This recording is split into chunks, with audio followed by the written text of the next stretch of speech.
Want to know the latest in soccer? Then listen to the Golden State Media Concepts Soccer Podcast. From MLS, the World Cup, and the Premier League, we've got you covered. The latest updates, the hottest matches, and news on the league's top players. It's the Golden State Media Concepts Soccer Podcast. David Beckham scores the goal to take England all the way to the World Cup finals. Listen now.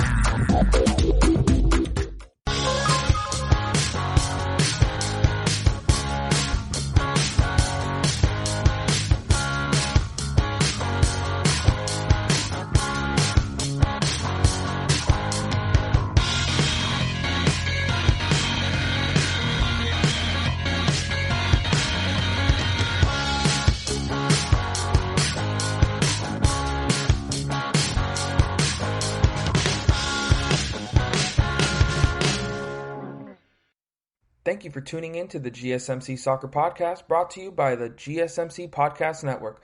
I'm your host, Steven Melendez, and I'm excited to bring you the latest and greatest in soccer news from around the world. Welcome back, everyone, to your favorite soccer podcast. Super happy to have you join me on another journey. And I hope you guys have enjoyed the past few episodes I brought out, and I'm just excited to bring this content to you guys. So let's just get right into the show. Oh, and how can I forget, we've had such great soccer lately.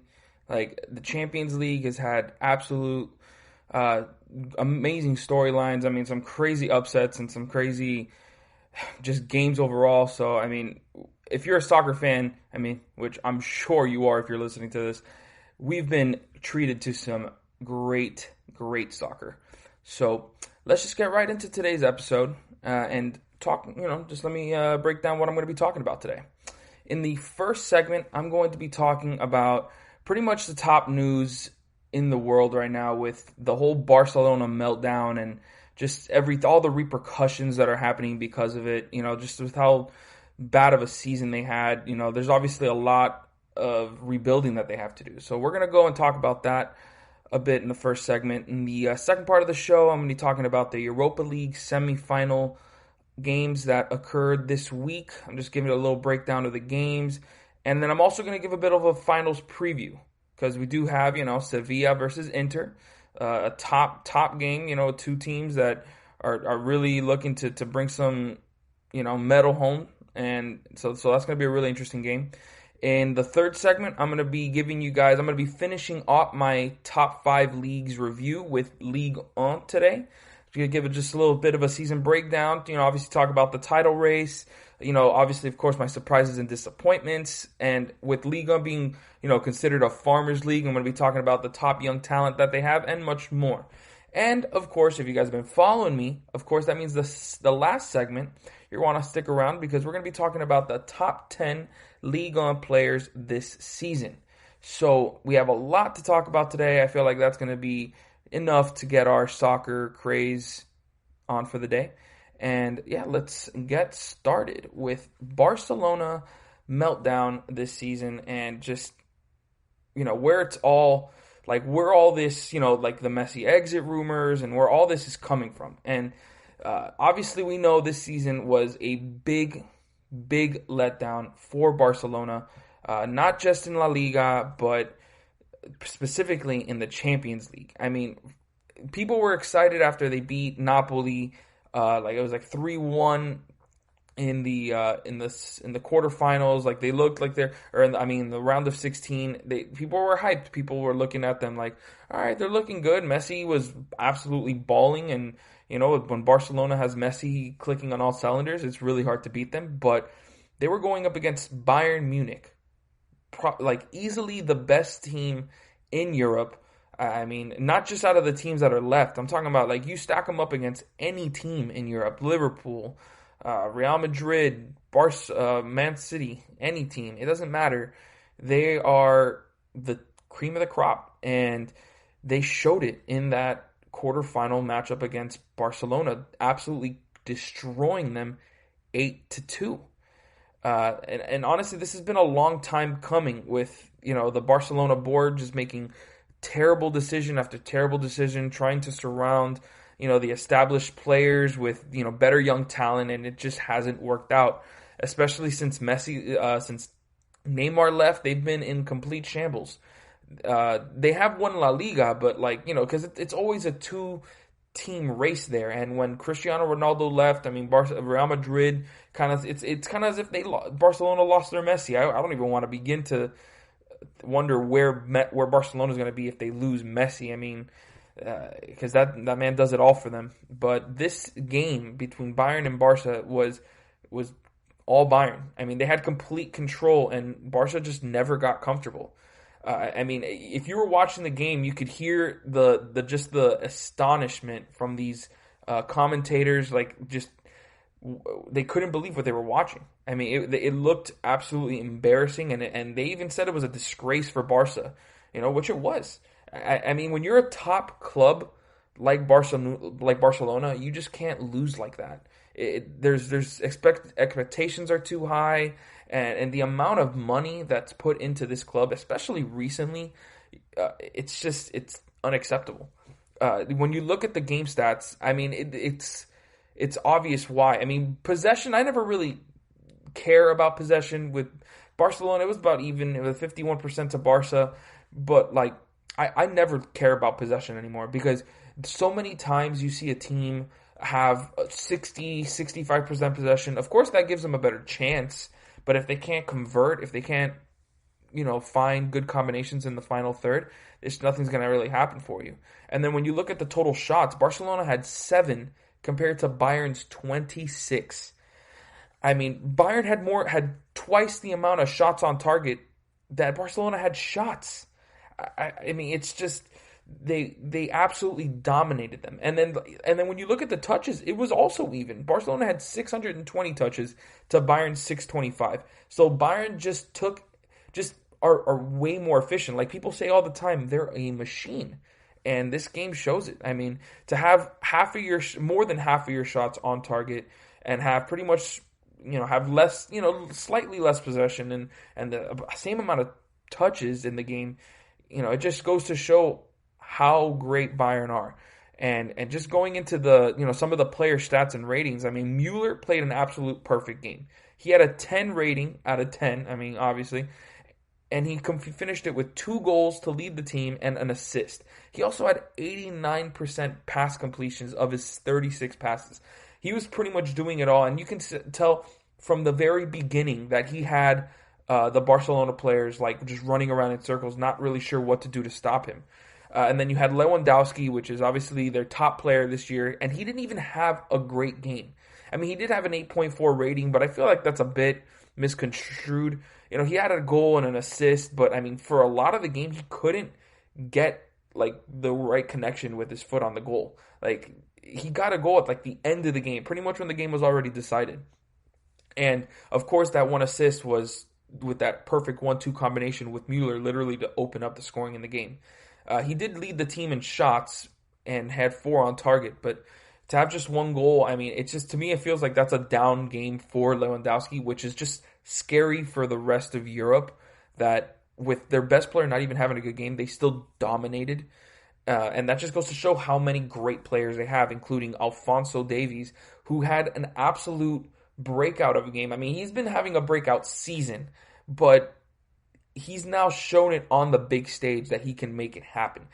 He had that 1 assist off the unbelievable move that he pulled off on Semedo. Pretty much, I've already said that probably, and even the commentator said it was hilarious, pretty much ended Semedo's career at Barca with that move alone.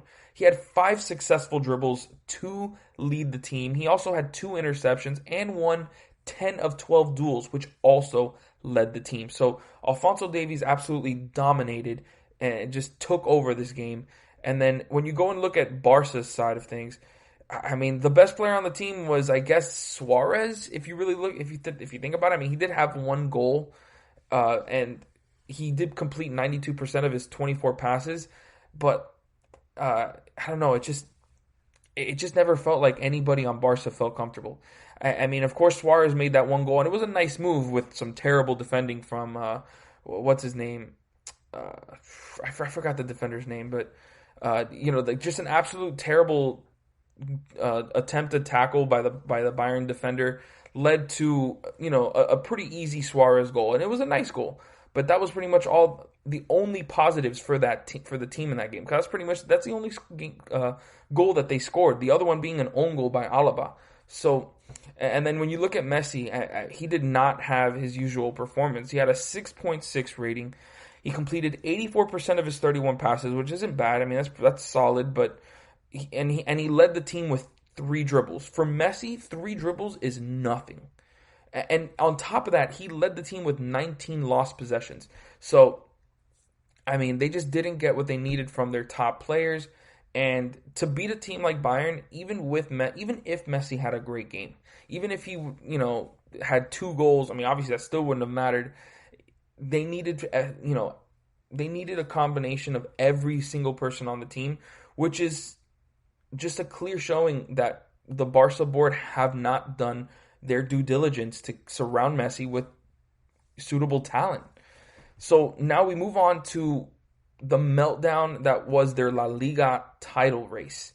I mean, for most of the year, Barcelona seemed to have had that on lock. I know right before the restart, they were just 2 points ahead of Real Madrid, and we're kind of going back and forth. But with Eden Hazard not doing well for Real Madrid, and obviously Luka Jovic not being a good signing, I mean, those are their 2 top signings, and they didn't have that there. They had pretty much just most of those players, or pretty much all the players that were essential to that Champions League success a couple years ago.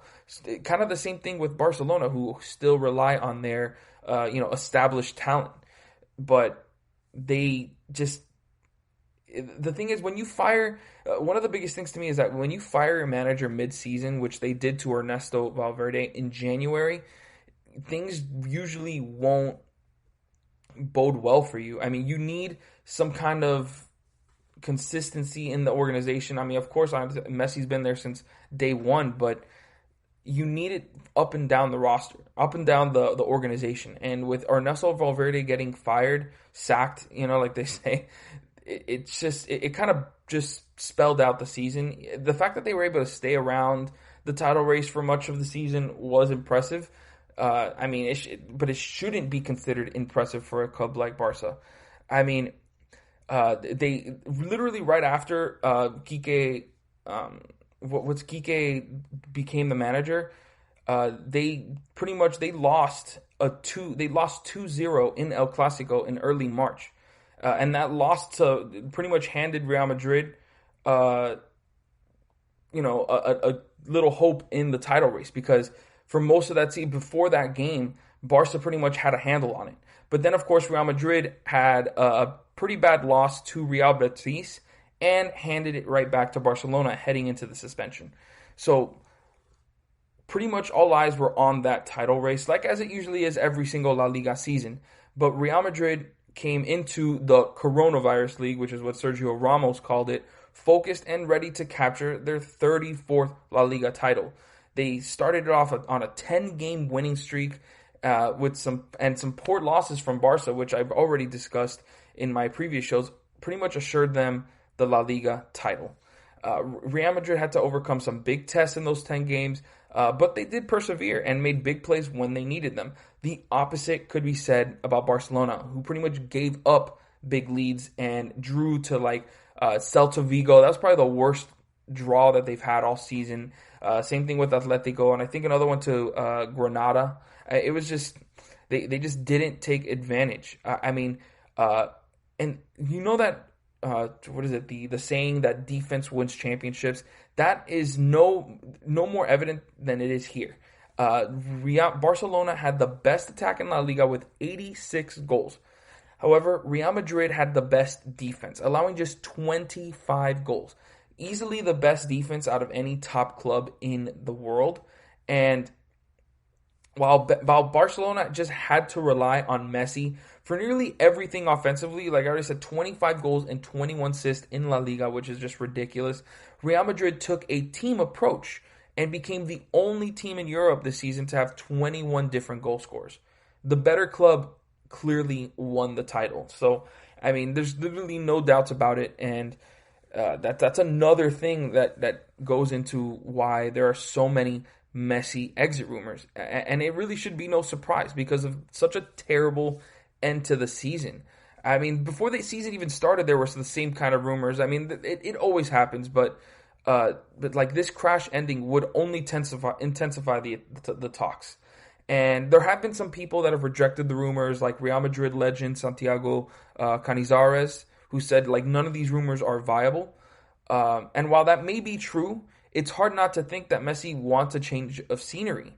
With all the terrible decisions the boards has made to surround him with talent since Neymar left and the good old days with Xavi and Iniesta, it's been a mess. And that's kind of what I want to get into next, just what the Barca board has done, because I feel like they're the clear ones at fault here for what's happened at Barcelona. I mean, they've signed a total of 14 players for 762 million euros since Neymar has left. So let's just take a look at some of these signings and see where they went wrong. And the one I want to go to first is Yerry Mina, who was a Colombian defender. He signed for about 12 million euros. He just one of those players that he had a lot of promise as a young guy, but he just couldn't handle the lights and pressure of Barcelona. He rarely made the squad, and it wasn't a huge investment, so it wasn't that terrible, but it was clearly a wrong choice for Barca. Malcolm, who signed for 41 million euros. Malcolm was coming off a huge season for Bordeaux in Liga, and the hype carried him all the way to Barca. However, he just couldn't keep that momentum going. He scored just 1 goal and provided 2 assists in his 15 La Liga appearances. I mean, he signed for Zenit last summer for 40 million, so they didn't really lose much there. I mean, it was only a 1 million differential, but I mean, to sign a guy like that and then it just doesn't work out, and it's not the first time that someone comes in looking really good wherever they went, where they were before, and just flopping in Barca, because the expectations are so high that it really gets the players. Now let's get into some of the $100 million signings, that 100 million euro signings that Barca have made since. With the first one, literally right after Neymar left, was Ousmane Dembele for 135 million euros. The hype was understandable. I mean, this guy, I think he's still only like 21 years old, and he had back-to-back really good seasons for Liga and then for the Bundesliga. And his arrival to the Camp Nou was it was super hyped. Like, everybody was super excited. They were like, "Oh, we got the replacement for Neymar. This is it." But since he's joined, he's been riddled with injuries, and he just hasn't been able to give Barca anywhere near the value that they paid him for him. So that was obviously a flop. Probably the biggest flop out of these, though, was Felipe Coutinho, who signed for 150 million euros. The signing pretty much represents everything that has gone wrong at Barca. They make this huge signing that should have turned the club around. I mean, he had a solid start, but then he just couldn't. He's more of a midfielder, which is obviously where Messi plays a lot. So when they moved him to left wing, it just didn't work out for him. So they sent him out on loan to Bayern Munich, and little do they know, just after that, he scored 2 goals and provided an assist in that Champions League embarrassment. It's just absolutely ridiculous, and it just goes to show that the Barcelona board just do not know what they're doing. And then the last one, Antoine Griezmann. I mean, this is probably the best of the $300 million euro signings, but it's still another disappointment. I mean, he had 9 goals and 4 assists in his first season, which isn't terrible, but for a player of Griezmann's caliber, I mean, you have to expect more. Some of the good ones that they made were like Paulinho for 40 million. I mean, at the time, the signing looked terrible, but it was pretty much what Barca needed. And he added, that toughness in the midfield, and he had 9 goals and 2 assists in his 34 appearances. Another one, Arturo Vidal, who looks like he might be on his way out. He did say he wanted to stay, but after what's happened so far, I mean, you can't blame him for wanting to leave. He got transferred for 18 million euros, which is an absolute deal for what he gave them. He provided 8 goals and 2 assists in his 33 appearances, and was a really strong presence in that midfield. He's not your typical Barca player, and if you ask Barca fans, was probably the last person that they expected to join the club, but he's been essential for them. And then probably the best signing that they've made since has been for Clement Lenglet for 35 million euros. He has been a staple for that defense alongside Piqué, and definitely the best signing that they've made. But the fact that they have not been able to add any like attacking players to help alongside Messi. I mean, Frankie de Jong was a good signing. I mean, but for 75 million euros, I mean, that's a hefty price and someone that he's going to have to try to live up to, which in my opinion, he did not this season. But I could see, of course, it was his first season and he's a very young player. So, I could still see him, showing up and proving that 75 million euro price tag was worth it for him. I mean, he showed it in Ajax last season. So having that kind of talent in the midfield is really, really important for Barcelona and their style of play. Now, there have definitely been some changes since this meltdown of a season, with manager Quique Setién being fired, as well as sporting director Eric Abidal, with Barcelona just trying to rebuild. There was some tension between Abidal and Messi earlier in the season, with Abidal blaming the players for not trying hard enough under Valverde. And Messi responded that everyone in the organization should take blame for what's going on. And if you know Messi, you know he's a very quiet person. So for him to say that during the season, it must have bothered him a lot. So it should not be a surprise that, especially with all the decisions that have been made, that Abidal and Setién are out. But now with Setién out, there has been a new coach that's been assigned, which is Ronald Koeman. He signed a 2-year deal with the club, and he actually is a former player. He played from 1989 to 1995. He helped them to 4 league titles and the European Cup. Before joining Barca, he was the manager for the Netherlands national team since 2018 and has led them to some success. They made the final of the UEFA Nations League and they qualified for the Euro 2020. So he does have some, and he has had previous success. Definitely not at Everton. That was an absolute meltdown there as well. So I don't really feel like this is the right hiring for them. I mean, they definitely going to need to, just get together. Hopefully Koeman as a former player can, because I always felt like that's what they needed, a former Barcelona player, but I was looking more on the lines of like Xavi, who, had been rumored to possibly be wanting to join there and be the manager for the club, but that just has not come to fruition. And if Koeman can get off to a good start, I mean, who knows, but the expectations at Barcelona are extremely high, and I don't see him staying there for very long. So now just a quick overview of the current players on the squad. I mean, of course, you have Messi, Suarez, Rakitic, Busquets, Piqué, Vidal, who I've already talked about. Those are all really integral pieces to this team. They're all 31 years or older. That's not the way you need to go. I mean, obviously, I already talked about Lenglet, who's 24. That's obviously a really good signing, like I've already talked about. I mean, Griezmann, 28, De Jong, 22, Ansu Fati, 17, and Ricky Puig, I said that name wrong, at 19. I mean, you have some youth in there, but they just don't utilize them enough, and that needs to change if Barca wants to, be back on top. I mean, a lot of these clubs use their young players in order to, because they need to get experience if they're going to eventually provide actual value to the club. And Barcelona just don't go in that direction a lot. So, yeah, that's going to end it for this segment. Make sure you guys stick around because in the next part of the show, when I come back, we're going to be talking about the Europa League Semifinal matches, and I'm going to give a little preview of the final, which will be here on Friday. So stick around, guys.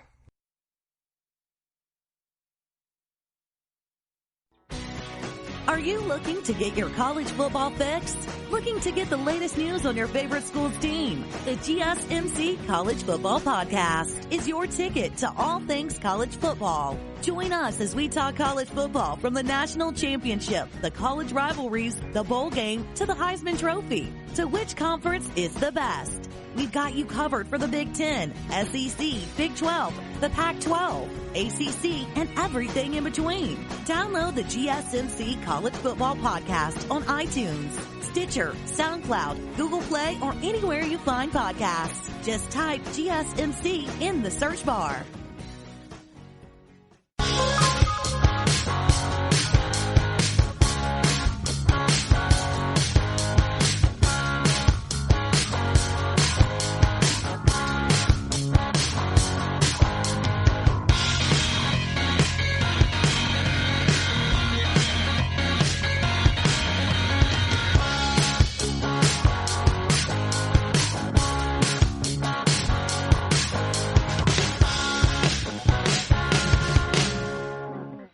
Welcome back, everyone. In the last segment, we talked about the Barcelona meltdown this season and pretty much all the repercussions that have happened since then. And now we're going to be talking about the Europa League Semifinal matches that have occurred this week. And then I'm going to be giving you guys a bit of a final preview. So let's just get right into it with Sevilla versus Manchester United. These are two top clubs. I mean, of course, Manchester United have been favorites since they've entered the competition, and Sevilla have probably the most experience out of any club. I mean, they do have the most experience. They've won 5 Europa League titles, which is a record. And this game was pretty back and forth, but for the most part, I mean, it looked like Sevilla just had control. It looked like Sevilla had more composure in this game. They won 2-1 against Manchester United, and just Manchester United, they looked like the team that had just squeaked by a weak Copenhagen side in the quarterfinals. And they couldn't get it together in the final third, and their terrible finishing is what eventually sent them home. On top of that, they've been on the wrong side of back-to-back strong goalkeeping performances, so that definitely doesn't help.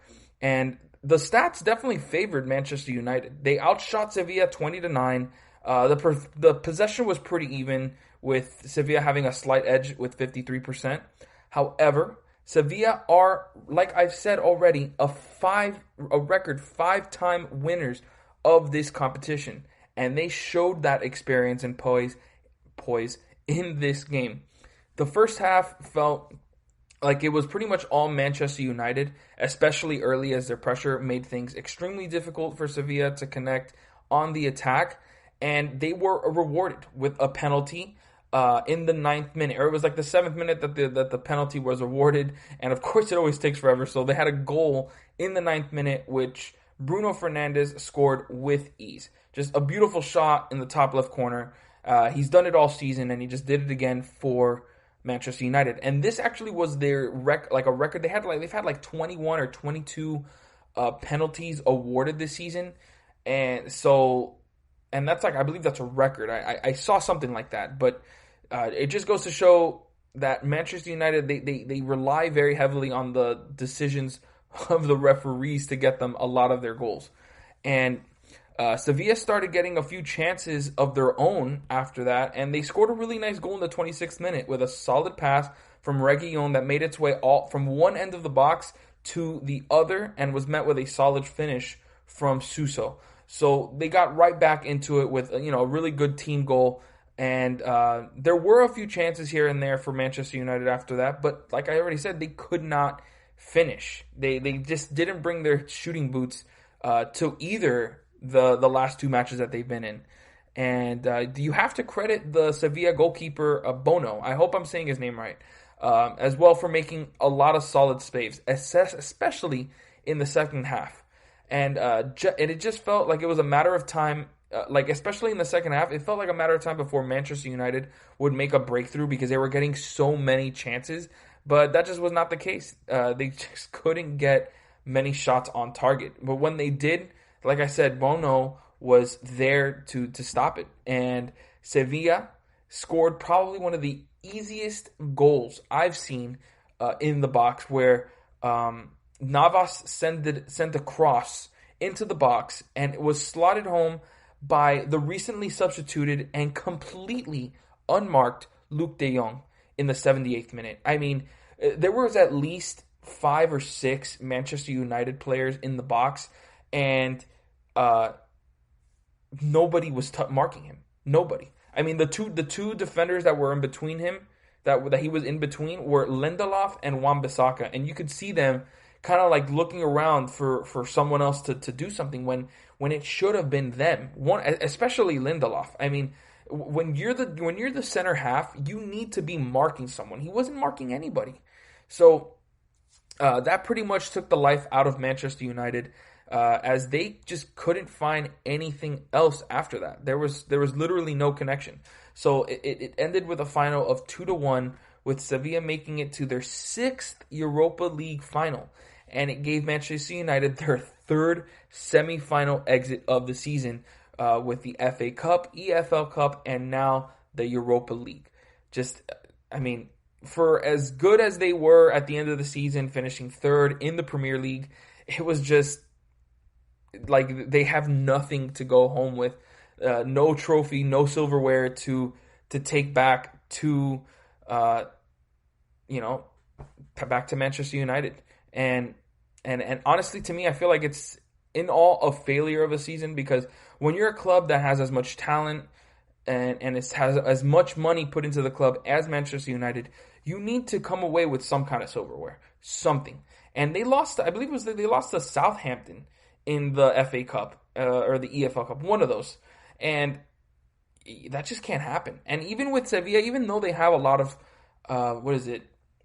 experience in the Europa League and they've won it so many times, Manchester United were favorites in this game. And I understand in a lot of these knockout rounds, especially in the Champions League, just because you're favored does not mean anything. I mean, you ask Lyon, they've been underdogs in literally every match that they've played, and they have won, and they're about to take on Bayern in the semis. But yeah, man, it's just a down year. I mean, I'm not a Manchester United fan, but I expected a lot more from them.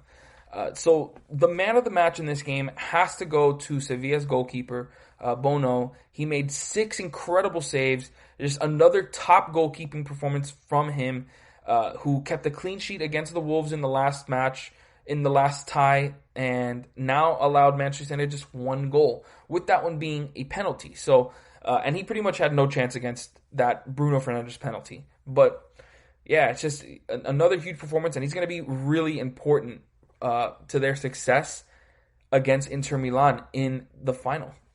A couple guys that I need to mention are Paul Pogba, who was by far the best player for Manchester United. Even though Bruno Fernandes did get the penalty, Paul Pogba was just all over the place. He completed 89% of his 65 passes. He led the team with 9 successful dribbles and 12 recoveries. He also had an interception. He won 14 of 19 duels, 3 of 3 tackles, and 1 of 1 aerials. So he was pretty much doing it all. And honestly, even though it was a loss, I felt like this was his most complete game overall. I know he didn't get a goal or an assist, and he's definitely had, some big time games for Manchester United. But in terms of an all around performance, this is the best I've seen from Paul Pogba. So it sucks that his teammates couldn't really help him out in the end and get a goal for him. So, because if not, he would have definitely been the man of the match. And next, I got to be talking about Banega, who's been easily Sevilla's best creator throughout the Europa League. And in this game, he showed that. I mean, he completed 94% of his 80 passes, which is just ridiculous. He had 7 successful dribbles, which led the team, and he was fouled 5 times. And you could just tell he really wanted this one, because even though he won 13 of 27 duels, and that's not a really good percentage, but he was very active. I mean, he led the team in touches as well with 109. So he was literally doing it all for Sevilla in this game, and almost won the man of the match award here. But I had to give it to Bono with the unbelievable saves that he made throughout the game. Now, that's going to end it there. Let's go on to the next match, which was Inter Milan versus Shakhtar Donetsk. Yes, I've gotten way better at saying that name. Now, Shakhtar did not look themselves at all in this game. Especially to start, they could barely get out of their own half and allowed Inter Milan to do literally whatever they wanted.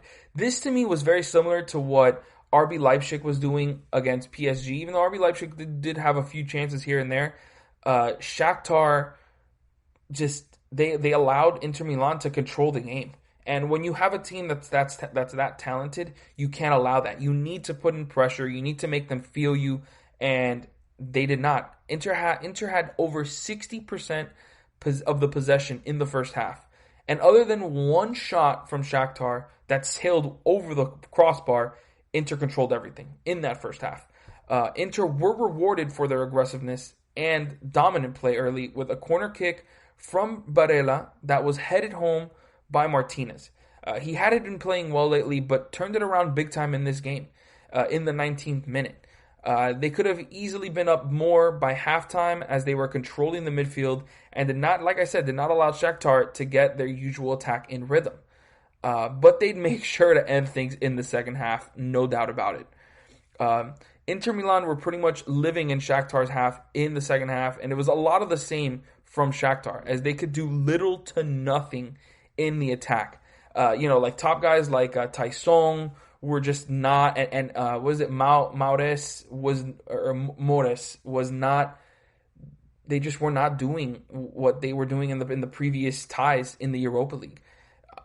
Inter Milan were completely shutting them down, and that has a lot to do with the top defensive midfielder Brozovic, and then also Diego Godin and De Vrij. You have some really, really solid defenders on the Inter Milan team, and it really stifled the Shakhtar attack. And with Inter Milan up 1 goal, obviously Shakhtar knew they needed to get a goal in order to get back into this game. So they started pressing up, and that pretty much ended things because it opened up everything for Inter Milan, and they eventually got their second goal off another corner kick delivered by Brozovic this time, and it was headed home by D'Ambrosio. I know that sounded like I got that name down packed. But Inter Milan, with Shakhtar needing 2 goals now, you can only imagine they had to press up even higher, and that changed the momentum of the game big time. Because not the momentum of the game, my bad. That just pretty much sealed the game for them, because it allowed Inter to have all the space in the world and blow this game wide open, as they scored 3 goals in 10 minutes. 3 goals in 10 minutes. They had, in the 74th minute, Lukaku found Martinez off the counter, and he easily picked the bottom right corner to make it 3-0. In the 78th minute, Inter literally was just laying it on as Martinez returned the favor to Lukaku, finding him open inside the box, and he put it into the back of the net like any striker with his skill would do. And on top of that, this was Lukaku's 10th straight game with a goal in the Europa League. An absolute amazing run of play that he's had. And then just to add a little cherry on top, Lukaku showed that he had speed to go along with that brute strength by beating the Shakhtar defender down the line and scoring through the legs of the goalkeeper, making it 5-0. Absolutely dominant performance by Inter, and they go into the final looking really strong. Now, the man of the match, I have to give it to Lautaro Martinez. He had 2 goals, an assist, 4 successful dribbles, and he was doing it on defense as well, winning 3 of 4 aerials and 9 of 12 duels. There was definitely some worry with Martinez, as he had scored just 1 goal in his last 8 matches. However, this was probably the best game of his season. It felt like he couldn't do anything wrong, and provided Lukaku with that, the assist for his goal. And when he contributed defensively as well, that pretty much solidified him as the man of the match in this game. With Martinez possibly back in form, Inter Milan look easily like the favorites in this game, even though obviously we've already talked about Sevilla and their experience. The quality in this Inter Milan squad is overwhelming. And when they're playing like this on all cylinders and their offense is just clicking, it's really hard to stop them. Some of the mentions in this game, I have to go with Lukaku, who also had 2 goals and an assist. Like he's been all season, Lukaku was the key piece to this Inter Milan looking so strong in the attack. And his combination with Martinez is easily the best remaining in this competition. I mean, just the way he's been able to utilize his strength and then obviously now his speed in these games has been just unbelievable. And next, I'm going to have to go with De Vrij, the defender. He's been probably, along with Diego Godin, an amazing 1-2 punch in the defense, creating a wall for Inter Milan. And then when you add the fact that they have Andanovic behind them, it's just, it doesn't seem fair. And but De Vrij was definitely one of the biggest reasons Shakhtar could not get anything going in attack. He won 9 of 11 duels, 3 of 3, he won 9 of 11 tackles and 3 of 3 duels, and completed 92% of his 48 passes to go with that 1 assist, which led to that Lukaku ridiculous run and his second goal of the night and the 5th for Inter Milan. So, huge performance by Inter Milan, and I mean, it's going to be this next matchup against Sevilla is going to be a big one. I mean, for Inter Milan and Sevilla, a lot rides on the line here for them. Now let's get into the Europa League final between Sevilla and Inter Milan. Let's get into a bit of a preview, talking about each team, what they've done in this competition so far, and then a couple of the key players for the game as well. Starting with Sevilla, who, like I've already said, they're 5-time Europa League winners. They won back-to-back in 06-07, and then they won 3 in a row from 2014 to 2016. I mean, when you look at this resume for Sevilla in the Europa League, it's hard to bet against them. I mean, in the last 2 titles they won, they started the game down, so this club has shown the ability to overcome the odds, like they'll probably have to do again in this game against Inter Milan.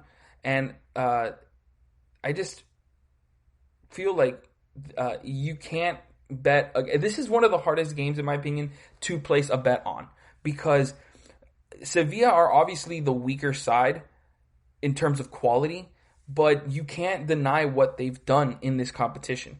And you just have to give them their props. Some of the key players to Sevilla's run so far, definitely you have to talk about Lucas Ocampos, with his 16 goals and 5 assists in all competitions. He's considered one of the best signings this season, and with what he's been able to do for Sevilla in La Liga, he's their best attacker and creator with the ball. He averaged 2.5 successful dribbles per game, and in the Europa League, he's increased that average to just under 3. So he will be extremely important in Sevilla's tough task of breaking down that Inter Milan defense that I've already talked about. Another player you have to talk about, Ever Banega, with his 3 goals and 9 assists. He's been their best creator in the Europa League with an incredible 4.3 dribbles and 9.3 crosses per 90 minutes in his 3 appearances. And he's also completed 88% of his 91.6 passes per 90 to go with 2 assists in the Europa League. I mean, Ever Banega has been the veteran presence that this team needs, and he's got the experience. He's got the experience, and he's shown it. He's shown the poise. And of course, last I have to go with the goalkeeper Yassine Bono. In 9 appearances, he's got 6 clean sheets. He's got a penalty save.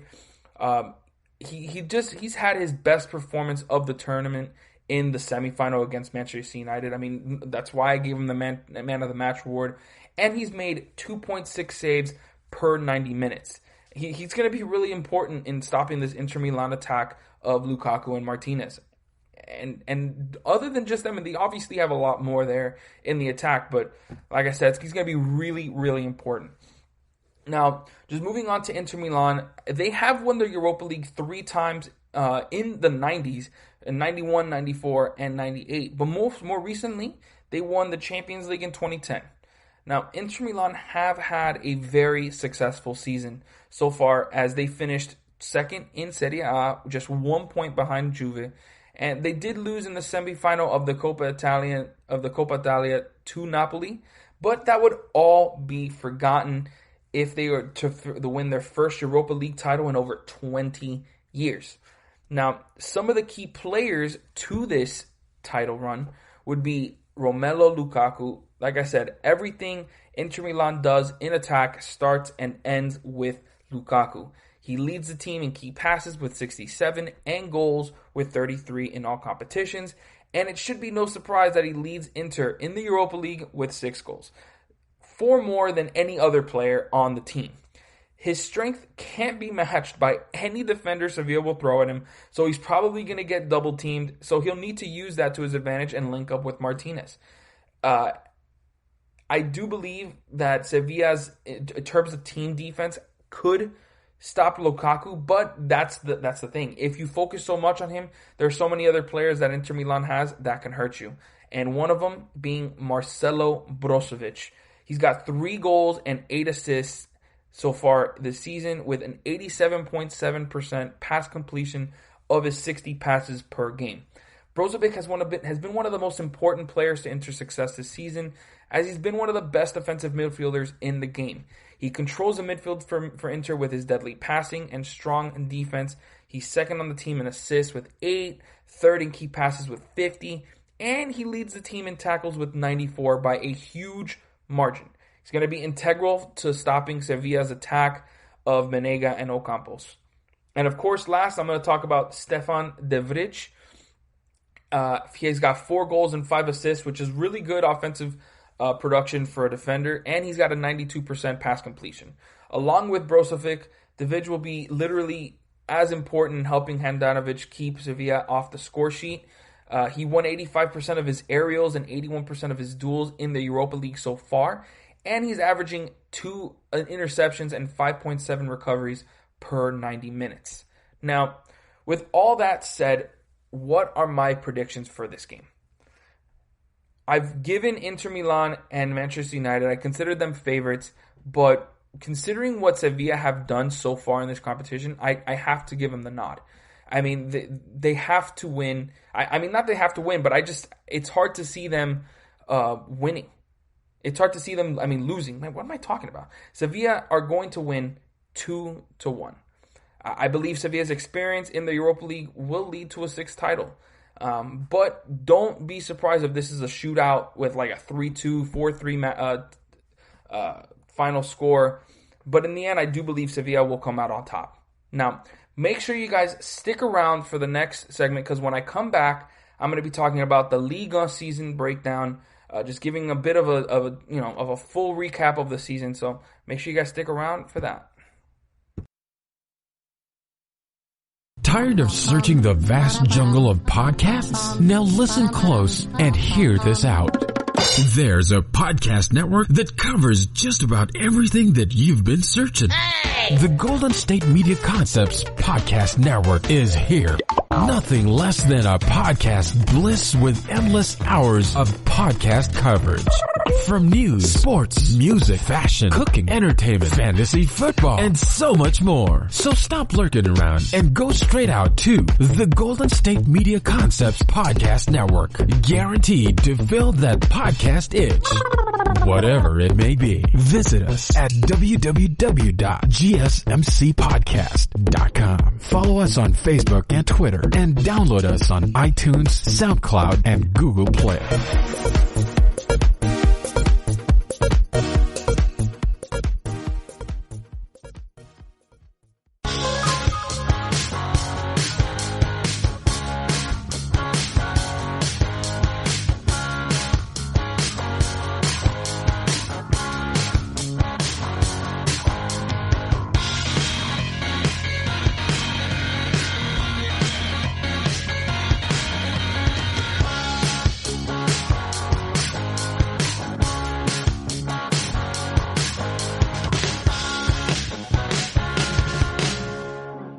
Welcome back, everybody. In the last segment, I gave a full recap of the Europa League Semifinal matchups and a preview of the final. And now I'm going to be giving you guys a Ligue 1 season breakdown as I wrap up my top 5 Europa League season breakdowns. And of course, where else can I start with the absolute dominance of PSG in Ligue 1? And of course, as always, their internal drama, as it has been since Qatar Sports Investment took over in 2011. PSG has dominated Ligue 1, winning 7 titles since. This year has been much of the same, as PSG dominated Ligue 1 and never had any threat to their title. And then at the same time, there has been a lot of drama in the French capital with a lot of exit rumors for their top stars, Neymar and Mbappe. But honestly, as I've noticed time and time again, that's a lot of Spanish media trying to make these rumors so that Barcelona can be back on top. I've seen it so many times, and it's just absolutely ridiculous. But there's literally always talks about whether their manager is going to be sacked, because literally the only true goal for PSG has been to win the Champions League. And honestly, Tuchel has answered that call so far this season, as they are now in the UCL final for the first time in their history. With this kind of success, don't expect him to leave. You've seen the owner just absolutely hugging him and kissing him after the game, because he's like, finally, we made it. Absolutely all the stress that has gone on with PSG over the years in the Champions League has been extremely difficult. Some of the key players for PSG this season are actually the only key players, in my opinion. The big three of Kylian Mbappe, Neymar, and of course, Angel Di Maria. Those guys were just absolutely huge for this team throughout the year. And even though Neymar didn't play the first 5 games, he still was probably the best player in Ligue 1. But, might discuss that a little later in the show. Now, another thing I want to talk about is the fact that Ligue 1 were the only top 5 or major European league to cancel their season. And it was kind of a disappointment, because there was really no reason for that to happen, and there was nothing. Nobody really, gave an explanation. But a lot of the time, Ligue 1 has always been known as a farmers league and not worthy of being recognized as a top 5 league, and that's absolute ridiculous. That's ridiculous. Obviously. There isn't a lot of competition on the top, especially lately with PSG just absolutely dominating the field. But there are a lot of interesting races throughout the table. Aside from obviously the Ligue 1 title, because PSG had a 12-point lead on second place Marseille with a game in hand, so there was literally nothing going there. But there were some European spots still up for grabs, with third place Rennes just 1 point ahead of fourth place Lille. And on top of that, fifth place Nice and ninth place Monaco were separated by just 1 point. So anything could have happened there. You could easily have seen, because Monaco have been in shambles for a while, especially since Mbappe left. And it would have been really interesting to see if they could have made something happen. But obviously we weren't able to see any of that, because the league was canceled for some reason, and that to me is one of the biggest disappointments this year. But that's definitely one of the biggest disappointments to me. So let's get into some of the league stat leaders in Ligue 1 with starting with goals. Wissam Ben Yedder of Monaco led the entire field with 18. Of course, he was tied with Kylian Mbappe as well, but Ben Yedder did go home with the title. Moussa Dembele for Lyon had a really solid season with 16 goals, very important to what they had to do, and if it wasn't for him, they wouldn't have even finished 7th, to be honest, which is kind of unbelievable considering what they're doing in the Champions League. Fourth, you have Neymar with 13. Like I said, he didn't play the entire season, so that number would have definitely been a lot higher had he played. Victor Osimhen, a huge signing for Lille, probably the biggest signing of the entire season, comes in with 13 goals, tied with Neymar.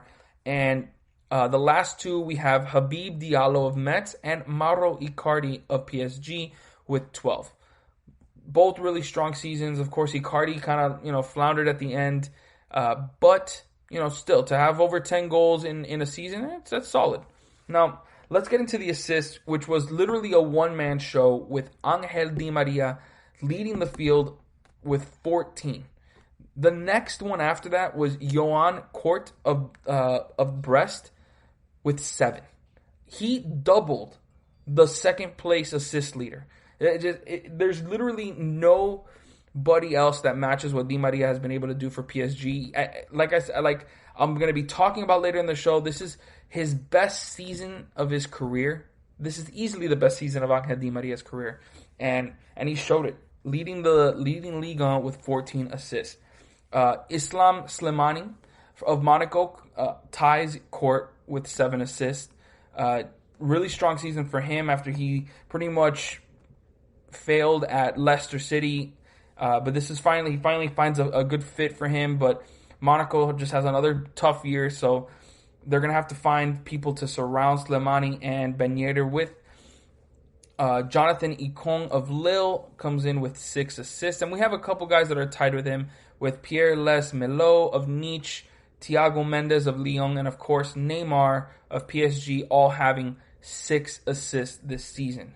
Now, going into the clean sheets, we have some pretty interesting names up on the top with like Mike Magnan, I believe, of Lille with 12 clean sheets, and he's tied with, in my opinion, the best goalkeeper of the season, Predrag Rajkovic.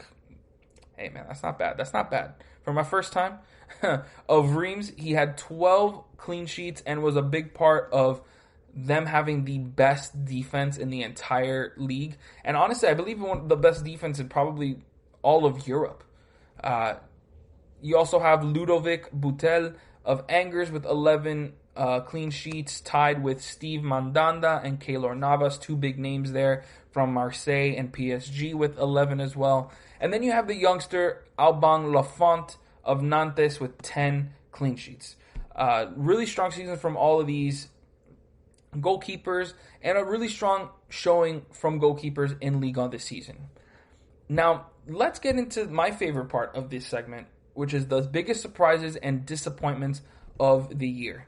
And of course, like you guys always know, I like to start off with my disappointments. And like I've already said at the beginning of this segment, my biggest disappointment has to be the league being canceled. No question the biggest disappointment, that this season was canceled prematurely, and we weren't able to see some of these races play out. There was literally no real reason as to why it was canceled, as they could have learned from the other top leagues in keeping their players and staff safe from the pandemic. Plus, PSG has some of the top talent in the entire world in Neymar and Mbappe, so not being able to watch them perform on a weekly basis really sucked. I mean, it just, like, come on, like that's one of the biggest reasons why people would watch Ligue 1. And the fact that they couldn't see 2 of the top players in the entire world just show what they got sucks. I mean, now we are in the Champions League, and Neymar's obviously performing out of his mind, and Mbappe just came back from injury. So, yeah, that's definitely huge. And of course, I can't forget, Ligue 1 has some of the best young talent in the world. So not giving them a chance to shine and develop hurts them as well. But maybe this is a little blessing in disguise for Ligue 1, and maybe this is what they were thinking all along, because with these young players not getting a lot of looks, maybe they get to keep them around for another season, and that's what they got to hope for, because some of these players like Camavinga, just one of the ones that comes right off the mind, the man's just 17, and if he had played a full season, no doubt in my mind, and even without a full season, he might be looking to leave. But yeah, that's definitely one of my biggest disappointment. Another one coming from a player has to go to Cesc Fabregas. Fabregas is one of the biggest names in Ligue 1 ever since his arrival to Monaco in 2018. He made the UEFA Team of the Year twice in his career back in his prime, and he won the 2010 World Cup. So he obviously has a lot of pedigree and brings a lot of a lot of quality to Ligue 1. However, he has sorely disappointed, totaling just 1 goal and 3 assists in his 31 appearances for the club. An absolute terrible showing for Cesc Fabregas. I just don't know what else I could say? I mean, there was a lot of hope for Monaco with him coming in and Ben Yedder now being the striker, that they'd have a really good 1-2 punch. But Fabregas can barely looks productive when he's playing. So, yeah, definitely to me one of the biggest disappointment in terms of players, Cesc Fabregas. And now in terms of a team, my biggest disappointment has to go to Bordeaux. Bordeaux are one of the biggest clubs in French football and have a top 5 transfer budget. So to finish in the bottom half of the table now 2 years in a row is just unacceptable for them. They finished the season on a 4-game losing streak and were closer to relegation than a Europe spot, and which is really hard to believe, because there were points during the season that they were 3rd place. They just couldn't find the consistency and effort needed to stay on top.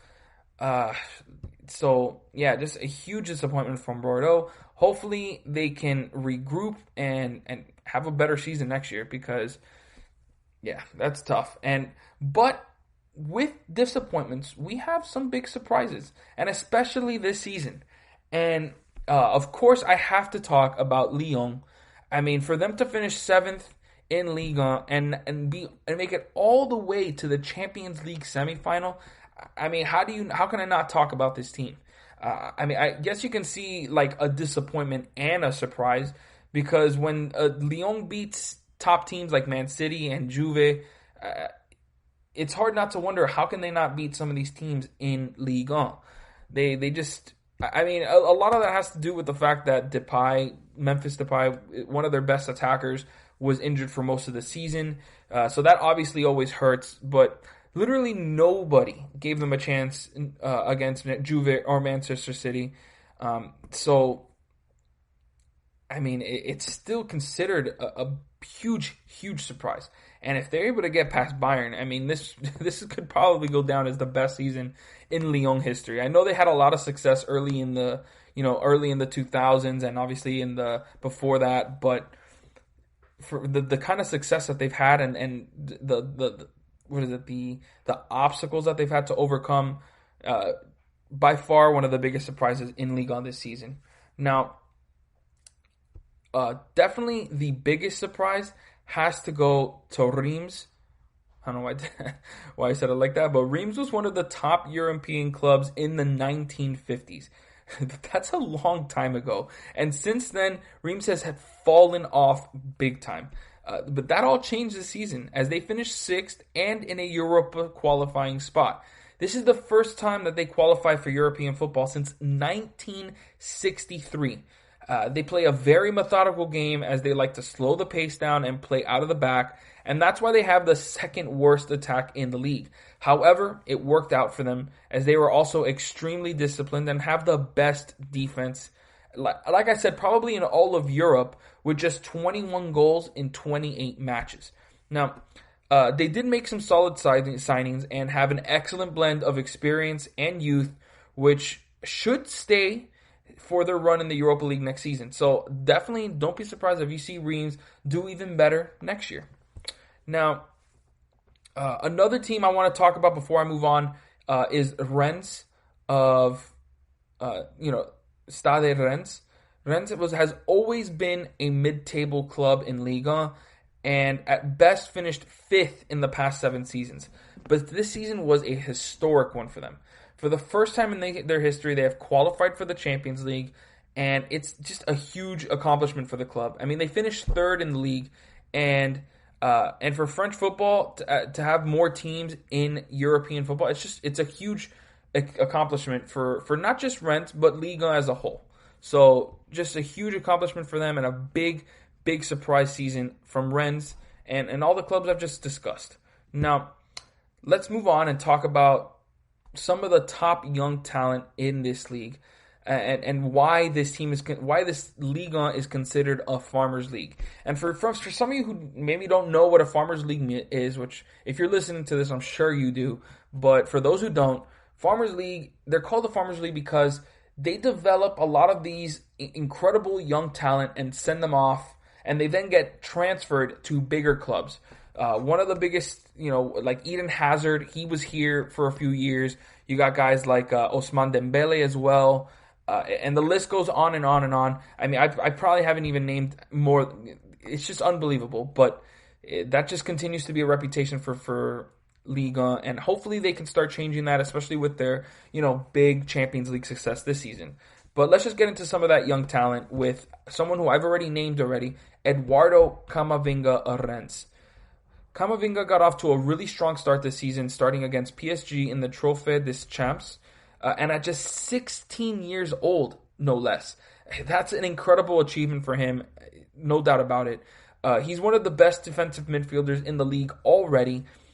He followed it up. He followed that strong performance in against PSG with a strong season. He scored 1 goal and provided 2 assists in 25 matches. He was one of just 5 Rennes players to play over 2,000 minutes, which just shows the fact that a 17-year-old is able to get that much time on a pro club. He's obviously got skill, and just to show you, he's completed just under 90% of his passes. And he led the team in tackles with 98, which came out to 3.9 tackles per game, and was second in interceptions with 34. Absolutely unbelievable from Camavinga, and he's got a lot more time to improve and just get better and better. Another player is Yassine Adli from Bordeaux. He was a product of the PSG Academy and was one of their highest rated prospects. However, he left for Bordeaux last summer, and he looked solid in Ligue 1. In 21 appearances, he had 3 goals and 3 assists. He averaged just under a key pass per game and just over 1 successful dribble per game. And he was strong defensively as well, averaging 1.3 tackles per game. He was one of the best players for Bordeaux in creating shots with 3.26 per 90 minutes. Absolutely unbelievable season for Adli at a young age, and don't be surprised if you see that's one of the places where Bordeaux needs to continue to invest. Keep bringing in young players and add a couple experienced ones so that they cannot be such a disappointment next season. Now, next, we're going to talk about Maxence Caqueret. Probably butchered his name, but the youngster from Lyon, the 20-year-old, Max was labeled the future of the club from Lyon president Jean-Michel Aulas because of his unique vision and passing ability. He did not get many chances early on in this season, but before the league was canceled, he had a few appearances and impressed enough to get starts in Lyon's now surprise Champions League run. Definitely expect him to be a big part of Lyon's success moving forward, and hopefully he sticks around with the club long enough for Ligue 1 to really experience his quality. Now, let's just move on from that, and let's talk about quickly the best moments of the season. My favorite game from the season has to be Monaco versus Marseille early in the year. That ended 4-3 in favor of Marseille. This was, like I said, an early game in the season, but it already had a lot of tension in it with both clubs starting the year poorly. Ben Yedder scored twice in the first 26 minutes, but then Marseille came right back with 2 goals of their own before halftime. Then in the second half, Marseille came out firing on all cylinders and scored 2 goals from Payet and another from Benedetto, who were easily their 2 top players this season. And Monaco were able to get a goal within a goal in the 75th minute, but that was pretty much all she wrote. Overall, a great back and forth game that went down to the wire between 2 top clubs in Ligue 1. Of course, that pretty much spelled the way it was going for both clubs in the season overall, with Marseille ultimately finishing second and Monaco, like I've already said, finishing 9th in the table. Now, another big moment in the season has to go to Cavani becoming the first PSG player to score 200 for the club. If you guys already know, I'm a huge PSG fan, so something like this was going to be in there. This was huge for Cavani, who had already solidified himself as one of the best players to ever wear a PSG uniform. And it really sucks to see him go, but he did everything the club could have possibly expected from him and more. It's going to be really hard for anybody to top his goal record for PSG. Maybe if Neymar stays a couple more years, or Mbappe, which I highly doubt from Mbappe, but maybe Neymar decides to stay. He has a chance at that, but yeah, just a huge season for Cavani and a great way to cap off his PSG career. So that's going to finish off for this segment.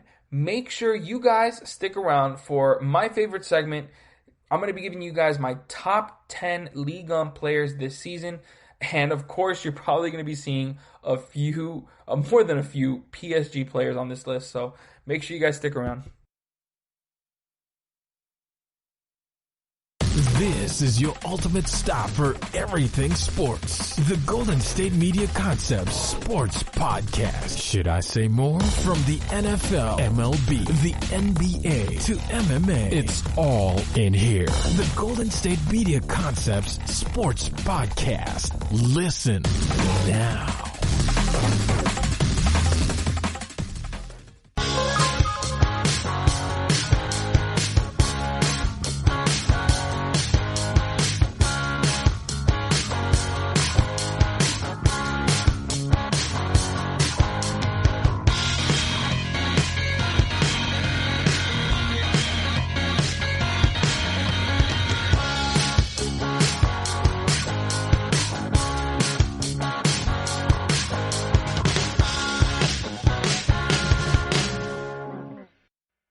Welcome back, everybody. In the last segment, I talked about the Ligue 1 season as a whole, just broke down the full season, talked about some of the young talent, surprises and disappointments, and now I'm going to be giving you guys my top 10 Ligue 1 players this season. So let's get right into it, talking about number 10, Houssem Aouar. For Lyon. He had 3 goals and 4 assists, and he was by far the best creator with Depay dealing with injuries for most of the year. Aouar had to pick up the slack, and that he did. He completed 85% of his 43 passes per game, and was first on the team in key passes with just over 1 per game. He was also really important in creating a lot of shots for the team, creating 3.08 shots per game, per 90 minutes, I should say. And his skills with the ball are by far the best on the team. He with 2.6 successful dribbles per game. So he obviously was, and you can even see it if you don't really watch a lot of Ligue 1, you can definitely tell in the Champions League how important he is to their success, the way he was able to control the ball and keep the ball away from top defenders in like Man City and Juve. He's been super important to what they've had to do, and they are most likely losing him this season. And before I move on from him, he was also extremely solid defensively. He's known more for his offense, but he did average 1.1 tackles per game. So he's not afraid to get, down and dirty with on defense. So that's definitely extremely important when you're talking about a midfielder. But yeah, so that's how Houssem Aouar comes in at number 10. But now let's go move on to number 9 with Idrissa Gana Gueye of PSG. He had a goal and an assist this season, but his impact is felt much more than what you would see on the score sheet. I mean, he's probably the best defensive midfielder PSG have had since Matuidi. And honestly, I felt like Gueye's impact on PSG's midfield immediately. I mean, I know also you guys got to talk about Verratti, but I see him more as a center mid, not a center defensive mid, especially when you consider how small he is. Like, when you have a defensive midfielder, you need size. You need someone who can always go and make the big tackles, deal with all the strikers and strong midfielders that are coming up. And he showed that he can do all that. As he controlled the midfield, completing 92.3% of his 80 passes per game. And he averaged 1.3 key passes per game. Absolutely ridiculous numbers for a defensive midfielder. And but the thing is, where he gave the most value was his defense, as he led the team in tackles and interceptions. He averaged 3.8 tackles per game and 1.5 interceptions per game. Just absolutely ridiculous, and it just sucks that he's fallen out of favor with Tuchel. I don't understand why he wouldn't be used more, and especially in the Champions League, because his performance against Real Madrid in the group stages was easily his best of the season. I mean, it looked like he could do nothing wrong. Real Madrid could not do anything about him. And he just looks so poised with the ball and at his feet. And that's what you love to see when you have a defensive midfielder who's easily, probably your best defender. And if the fact that when he gets the ball, he can, make the right decisions, you really can't ask for more than that. So as a PSG fan, I really, really hope Gay is able to stay with the team for another season and does not get transferred out. Now, next, we're going to be, at number 8, I'm going to be talking about Teji Savanier of Montpellier. He had 6 goals and 2 assists, and he would have had a lot more if it hadn't been for his season being cut short due to injuries.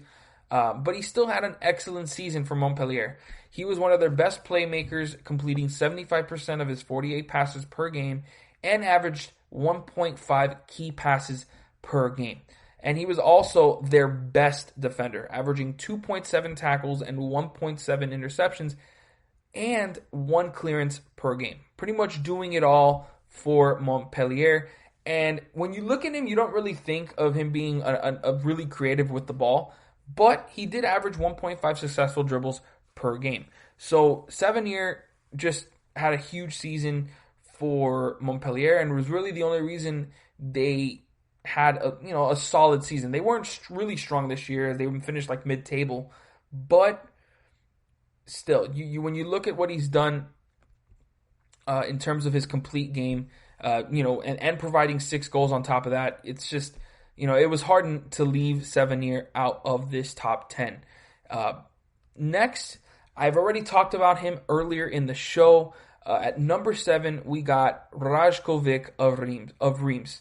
The only goalkeeper that I have placed in the top 10 so far in any of my rankings, and for good reason. Rajkovic was by far the best goalkeeper in Ligue 1 this season, allowing only 18 goals in his 27 appearances, that by far helped Reims to their best defensive season in history.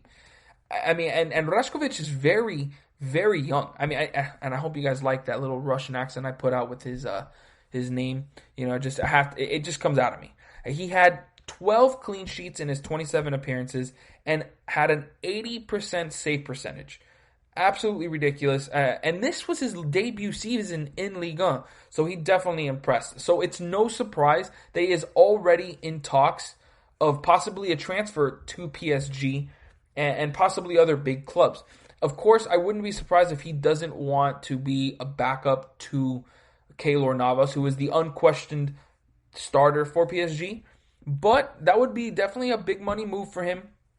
And I would not be surprised if PSG are looking at the 25-year-old Rajkovic as a replacement, as a long-term replacement for Navas. So next, we're going to be going, I believe we're hitting a next tier here. I know I say that all the time, but I just like to prepare you guys. Next, we're going to be talking about Marcos Verratti coming in at number 6. He had 5 assists this year for PSG, and despite being injured towards the end of the season, Verratti still dominated PSG's midfield when he was fit. In my opinion, the best midfielder that they've had in their history. I mean, I know there's been so many good players coming through coming through PSG over the years, but none have matched the consistency that Verratti gives them in terms of playmaking and defense. He completed 93% of his 87 passes per game and averaged 1.25 key passes per game. He also created 3 shot creating chances per 90 minutes, which was the best on the team aside from, of course, the big 3. Defensively, he was as good as always, averaging 2.2 tackles and just under 1 interception per game. Wasn't as good as Gay this season defensively, but when you consider, him with his 5 assists and just always setting up teammates, and of course being still really solid defensively, his presence in the midfield, it's hard not to want it every single time out there, and you can easily see what PSG is missing. Like in the most recent game against RB Leipzig, I mean, yes, they obviously dominated 3-0, but they had to put in, what was his name, Paredes instead. and he made a few mistakes that Verratti just would not make. So it's, like Verratti is so important to PSG's success, and luckily PSG will have their talisman midfielder in the squad for their first UCL final in history. And it would just be a shame if he wouldn't have been able to play, because he's been with the team for, I believe, like 8 years now or 7 years now, something like that. Just a huge addition, and it's just great to know that Marcos Verratti has wanted to stay with the club and continues to sign extensions with us. Next, at number 5, I'm going to be talking about Dimitri Payet of Marseille.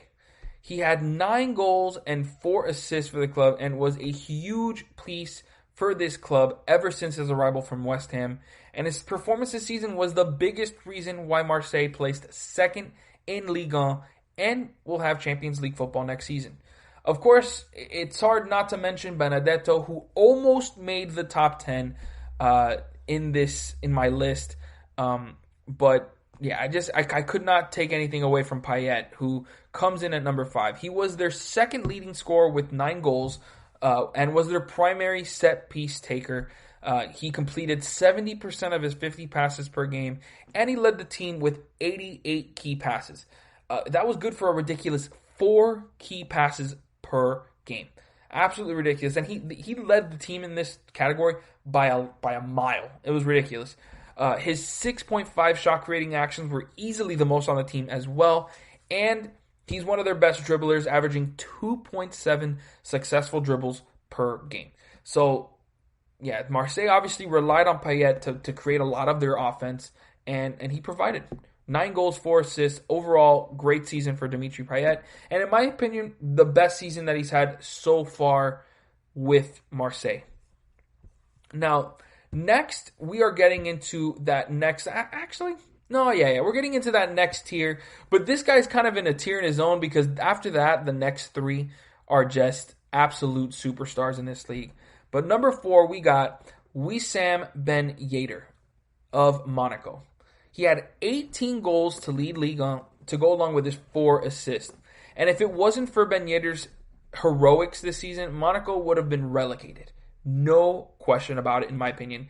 And it is astonishing that they were able to finish 9th. He was, like I said, the top goal scorer in Ligue 1 and was second on the team in assists, pretty much doing it all for Monaco. He was an absolute sniper with a 55% shot on target percentage.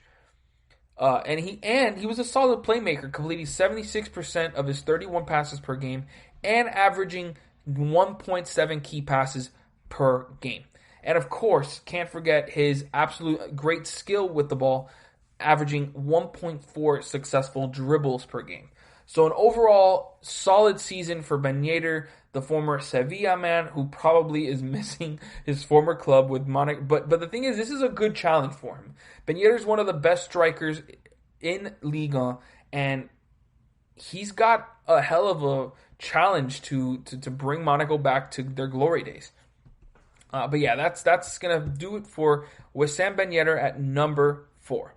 Next, I'm telling you guys, just get ready. This is the best, the cream of the crop in Ligue 1. Third, we're going to be going with Angel Di Maria of PSG. He finished the season with 8 goals and 14 assists. This was by far Di Maria's best season of his career, and that's saying a lot considering the amazing career he's had. He led Ligue 1, like I already said, with 14 assists, completely leaving the rest of the pack in the dust. Aside from Mbappe and Neymar, Di Maria is PSG's best creator. And at times, he looks like their best, especially in big games. When the lights are on him, Di Maria shines the most. I mean, it shows with where he's been in his career. Obviously, when he led Real Madrid alongside Ronaldo to UCL glory, and he's of course big club after big club wanting him, like Manchester United. But he is one of the best players in PSG history. I mean, I believe he's accumulated like 90 goals and 80 assists in his time here with PSG. And his legacy just continues. To go over some of the stats that he had this season, He completed 73% of his 50 passes per game, and he led the team by a wide margin in key passes with 76. That was good for nearly 3 per game. And he also was, of course, like I said, he's one of the best creators, and he averaged 2.8 successful dribbles per game. That's absolutely ridiculous when you consider that he's probably the third best creator on this team. That 2.8 successful dribbles is usually good enough to lead most teams. But that just goes to show the type of talent that PSG has on their squad. And this is very important to note. Angel Di Maria was the only PSG player to play 2,000 minutes this year, which just shows his durability and his consistency on the pitch. Now, next, number 2, we're going to be talking about Kylian Mbappe. Finished the season off with 18 goals and 5 assists, and at just 21 years old, Mbappe is already considered one of the best players in the world. His trajectory at such an early age is putting him in the same conversations as Cristiano Ronaldo and Lionel Messi. I mean, when you're in that conversation, you know you've made it. He's also one of the fastest players in the world, with his pace causing problems for literally any defense he faces. And I say that specifically because of how big of a difference he has made for PSG in the Champions League. Like, you could see it. Like, when he wasn't on the team, when he wasn't on the pitch against Atalanta, you can tell that it was literally all Neymar trying to create for PSG. Nobody else was doing anything. As soon as Mbappe came in, his pace changed the game. And even though Ben Yedder took the league title, he tied Ben Yedder for the most goals in Ligue 1. He added 5 assists. This is considered a down year for the Frenchman. I mean, I know they also didn't play as many games because 9 games that they couldn't play because of the Ligue 1 being canceled, but still a huge season from Mbappe. And when you look at some of these stats, he completed 77% of his 34 passes and averaged just under 2 key passes per game. And of course, he's extremely skilled with the ball, averaging just under 3 dribbles per game. But next, we're going to be talking about easily the best player in Ligue 1 ever since he's made it to the league. Neymar comes in at number 1. I mean, he finished the season off with 13 goals and 6 assists. And despite not playing to start the season and having a lot of controversy surrounding his name, Neymar, like I said, still the cream of the crop of Ligue 1. Since his arrival at PSG, three years ago, he has not let go of his crown. Even Kylian Mbappe becoming one of the best players in the world and someone that any team wants, of course, Neymar still stands above him. He completed 79% of his 64 passes, averaged 2.6 key passes per game, and he led the team with an absurd 6.5 shot-creating actions per 90 minutes. And of course, probably one of the best dribblers, if not the best dribbler in the game, like right there head-to-head with Messi. He averaged 5.7 successful dribbles per game. Literally only numbers that Messi can match. And if you didn't believe that, all you have to do is go and look at the Champions League games that he's been playing. It just looks like he's on another level. Like, he's just so fun to watch. And at times, I mean, I'm not going to lie. As a PSG fan, I got a little annoyed with the fact that he focused more on trying to look cool instead of actually, trying to help the team win. But lately, and especially this season, he's looked so much more mature. Like last year, I believe Kylian Mbappe was the best player in Ligue 1. And, when you look at the stats, you think, okay, yeah, he was the best player again this year. But no, Neymar has grown up leaps and bounds and has a chance to lead PSG to their first Champions League win ever. I mean, he's already led them to the first Champions League final. And I know that his shooting, his final ball has been absolutely terrible, but PSG don't make it here without Neymar.